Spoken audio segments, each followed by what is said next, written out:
Right, good afternoon. Sorry. Right, good afternoon, YouTube and Facebook and the audiences of Underdog Fitness and Combat Fit. Today we are filming a Q&A which is all about ourselves and fitness. We've got Callum here and Dean are going to be answering all the questions that you sent in, so sit back, relax and enjoy.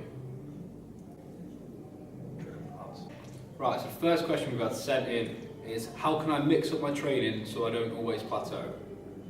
I'd probably say obviously you've got to make sure that you've got a routine to start with. So obviously when you're hitting a session, you want to make sure that you're hitting different muscle groups perhaps, and then obviously, for example, if you're using your chest and you're doing chest day, you want to be hitting different areas of your chest, so upper chest, mid chest, lower chest. That 1 week you could be doing the barbells, can't you? Yeah. So you could be working on the barbells, and then week after, why not hit the dumbbells? Change up a little bit, use free weights instead of the bar. Yeah, using the cables as well to try and vary your workout a bit as well. Yeah. Yeah. I'd probably say that, and then just having a structured plan pretty much. Just plan what you do, perhaps do a 4 week plan, something, write down some of the exercises in week 1, what you want to be doing on chest or whether it's back, legs, and just write a plan, spend a weekend on a Sunday or something, writing down what you want to be doing, and then that's going to be set for 4 weeks up to a month. Do your research as well, you've got to research because everyone's unique. Like if you want to gain, you might want to lift more, and other people want to put mass on. It's different for you, and you just got to vary your workouts for you, instead of just going off something you found on YouTube. Yeah. Like someone else that's quite big and toned and stuff, that's already big. Yeah, I definitely agree. Watching things definitely help. I mean, before I got my qualifications, before I started my business, when I was 15, 16 or whatever, I was researching all different videos on YouTube and obviously watching them over again, seeing how the technique, and then just seeing different variations of stuff as well. You know, there's different variations you can hit with just the upper chest, or certain, inside the bicep. There's plenty of different exercises you can do, so just put variations and but just make sure that you listen to obviously the right people as well. There's so many people out there who aren't qualified or don't really have an experience, and they're really silly moves. So you just got to make sure you listen to the right people as well, I'd probably say. You can find all that, and then when you get to it, it just doesn't work for you. Yeah. You might not get a burn, or you might not get the squeeze that you can get properly, so just change it up the next week. Just start over, keep going until you find the one that builds mass, builds muscle, or does whatever you want it to do. Yeah, definitely. Next question, should I take breaks from training each week, or how should I structure my rest days? I think that kind of fits in with the last question as well, because plateaus and progress and things like that, I think the way you do your rest days and how much you rest affects how much you grow. Yeah. Definitely. You've got to rest, definitely. I mean, from my knowledge and from my qualifications, rest is the most important bit of making gains and making progress. Because one, if you don't rest, you're going to get injured. 2, when you're actually recovering, so over the 48 hours, your muscles are repairing and getting stronger, whether it's building mass or getting bigger. Okay, so it's just important that you do rest, and if you are aching quite a bit, don't, if you're aching on your legs, don't hit them the next day, or leave it for a bit until the aching's gone down, I'd probably say. Because it's important because they're injured. Just swap your days around. Like if your legs are burning the next day you're supposed to train legs, just swap it with your chest day that week. It doesn't matter, as long as you train them in that week, everything will work out fine. I'll probably say as well, I mean, you can have it like Callum, you can have a group your rest days together, or you can spread them out. Well, the best thing you can do is a typical standard, but I mean, whether that's for females or males, is a typical bodybuilding structure, which is obviously, chest on a Monday, pull back on a Tuesday, legs on a Wednesday, because obviously with that, because if you've got a break from your push, so for example Monday is chest, you've got push, and then if you do something on pull, you're not working the kind of same small muscle groups like your triceps and stuff, so that gives those a bit of a rest. Then you're hitting legs, and then you're going back to a push session like shoulders, and then you've got arms which you've had a bit of rest from anyway. Because realistically, unless you're doing deadlifts and stuff, your legs are always resting. We're just using legs as an example right now. Through the week, after you train them, your legs are resting because you'll be sitting on a bench or you'll just be standing, doing cables or whatever you're doing. So you're always going to get rest for your certain muscle groups, no matter what you do that day. I totally agree. Yeah. Next one. Next question, as a beginner coming into fitness in the gym, what supplements should I be looking to take? Which I think is a massive question, because the way the fitness industry is and the way the supplement industry and everything is, everyone thinks it's a good, not everyone, sorry, most people think it's a good thing. I mean, we've all done it. We have it. When you come into the gym, when you come into fitness, the best thing to do is use discount code from your favourite, fitness influencer or something, and pick up loads of protein powder and pump yourself with all this stuff and think it's the best thing to do, when sometimes you've got to sort your diet out or something. That's what I was going to say. Off my experience, I first started exactly what you said. Yeah. Buy the protein powder, start training, just do that. My diet was, as it used to be, just crap basically. Yeah. So before you start doing any of that, even maybe before you start training, or before you start going to the gym, I would sort your diet out straight away. Basics, don't you? You need to get Definitely. I mean, within the fitness industry, the thing is with these protein companies or supplement companies is they highly market it. So they've got some complete bodybuilder athlete on there who look absolutely shredded. They're obviously going to be using creatine, BCAAs, amino acids, possibly steroids as well, to get that extra 2%. All right, the general public just want to get in shape, especially when you're starting off. All you want to do is build a bit of muscle, get in shape, burn a little bit of fat as well. You're not aiming for that extra 2% like an athlete would. Yeah. And that's what actually these BCAAs and amino acids and obviously protein powders, your creatine is pretty much for. I'd probably say starting off, I mean for me personally, if this is aimed at blokes, it's for me when I went to build on size because I was skinny as anything.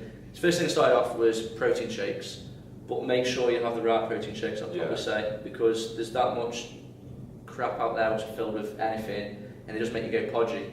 So make sure, I highly recommend UCN or even my protein as well. Those are the ones I recommend. If you want to put on mass, obviously have your protein shakes, but don't replace them for meals. Never do that, no. A big common error there. It's a supplement at the end of the day. Isn't it? Yeah, and that's what people are mistaken for, is the word supplement. Okay, and people take supplements as an everyday thing. Yeah. Really, you should be having them when, for example, when you haven't got enough protein in your system. You shouldn't be replacing them for meals. You should have that routine. So, for me, I'd probably say start off with your protein shakes. Like Cal said, nail your diet. Yeah. And then just learn and enjoy it. Learn the process of training, learn the process of understanding your body and how it works, and the aches and pains, and when to stop and when to rest and when to carry on. And once you've done that, when you get to a level when you want that extra 2%, then start looking into amino acids, but do your research first. Yeah, like sort your diet out. Weeks later, you've sorted your training out as well. Yeah. It's going really well. I'm going to up it. Protein shakes, up it some more, creatine, up it some more, some BCAAs, aminos, and just keep upping it, until you've found what you want, basically. Yeah, and like I said, it depends what works for you, really. I personally think, if you feel that, I don't know, BCAAs aren't really doing anything for you, like for me, I've recently gone on amino acids. I've never taken them in my life just because I haven't been on that much protein. I was very ill last year, and that was because of too much protein. So I obviously cut it a little bit, lost quite a lot of weight because I was ill with my liver. Year comes round, start upping my diet, having about 4,000 calories a day. Can't help that I'm eating so much protein, I'm having about 150 to 200 gram, and I started getting the same symptoms, and that was due to the amount of protein obviously stored in my liver. So I've done my research, and obviously what I know is I've got to take amino acids to break the protein down and put it into my bloodstream and into the right areas, instead of sitting in my liver, bloating me out and making me feel worse. Been having those, and obviously it's doing the job, and it's actually putting on a little bit of size and lean muscle. Yeah. It's like the way you did that, which is a key word, is research. Yeah. Research. And doing it at the right time as well. For example, the only reason why I didn't take those amino acids before, because I didn't really need them. Yeah. I wasn't having that much protein to take, and it would be pointless. Whereas now I'm having, because I need them because I'm out of protein. It's like a medication that you've got to do that to get what you want. Yeah, definitely. Second to last question now. Can I put on size by only training 3 times a week? Which I think is a great question, because I know ourselves when we were growing up, and you've got your education, maybe you've got a busy job, or maybe you are a bit older and you do have a busy job and you can't get to the gym as much, things are limited, and maybe you can only get there 2 to 3 times a week. Some people may question, is it even worth it? Am I going to put on size? Am I going to smash my goals by not going as much as most people? I think it's a good question, because a lot of people are ask it. So I think that is a really good question and the answer is yeah, it is worth it. As long as you do it right. And you can do it, right. yeah. Exactly, you can do it. Starting off, simple thing is push, pull legs. Yeah. Simple. With your push, standard compound movements like your barbell press, Shoulder incline press, barbell press, shoulder press, you can mix that into a push session. Yeah. Tricep dips, your typical compound movements. Yeah. And then you're going on to your pull, so you're resting your push movements, or go into the best thing is to go into legs, because then you're resting upper body. Go into the legs the next day, focus on your squats, your deadlifts, your Romanian deadlifts, your hip thrusts, big compound movements, because obviously that's going to help for for your size. And then obviously on your pull, focus on your deadlifts, T-bar row, bent over rows as well. So yeah, you definitely can put on size. Yeah, definitely. It's all about doing it right, isn't it? Because you could go 3 times a week and be doing the right things in a more effective way than someone going 6 times a week. Yeah. You could be making more progress than them. So. But the same with that though is same like we already discussed, diet. Yeah. If you're doing all this, you'll make some progress, but then you'll just plateau. And that's the biggest thing is people think, oh, I'm doing the right training. Why is nothing happening? Well, are you eating this much? Are you eating less than you should be? You've always got to look straight back to the basics, haven't you? Yeah, exactly. And last question now to wrap it up, a bit more of a personal one. What makes all of us want to do what we do at a young age? So, more of a question targeted at us and our age because... Well, like our personal things like Dean's, personal training, combat your fit, business, clothing brand, fitness and everything. It's all... Everything we do is targeted at helping someone. Like what we're doing now, we're trying to provide value and information and knowledge. And I suppose that's the underlying answer to it all. It's all our passion to help people and to put our passion into something that's valuable. But so everything we do all comes together and we all work together at some point or another. Yeah. So what do you think it is that kind of makes us or makes you want to do what we do now and start it now and not do it at a later date? I'd probably say because you've got the energy at this age, haven't you? Really. As I see it, is really you should be. If the audience now watching you are at our age, then go out and do your thing. Because how I see it is work hard now, work hard at the life you want and how you look and whatever you want. Work hard at it now.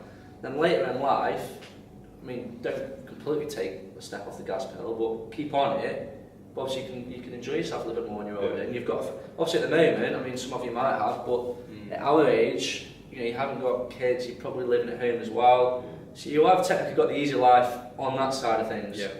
So you can put in a lot of work effort and put in the hours of whatever you're doing. Yeah. It's that drive where you don't want to leave it too late. Yeah. You want to put that passion into something now and build your future now while you can build your future, I guess. And it's lifestyle as well, I think. Yeah. And it just becomes a routine. It becomes a habit, doesn't it? Yeah, habit. Whatever you're doing, whether it is fitness, whether it's work, whether it's education, studying, make it a habit and then it turns into a lifestyle. And when that lifestyle turns into a lifestyle, it becomes a passion, I think, personally. Yeah. Right, I think that was a good question to end this Q&A with. We wrapped it up nicely. So thank you very much for watching as always. If you're watching this on Facebook or YouTube, make sure you give it a like, share with your friends. And if you haven't checked Dean out yet, go do that. As always, there's links and everything will be in the description. So once again, thanks for watching. Yep. Woo!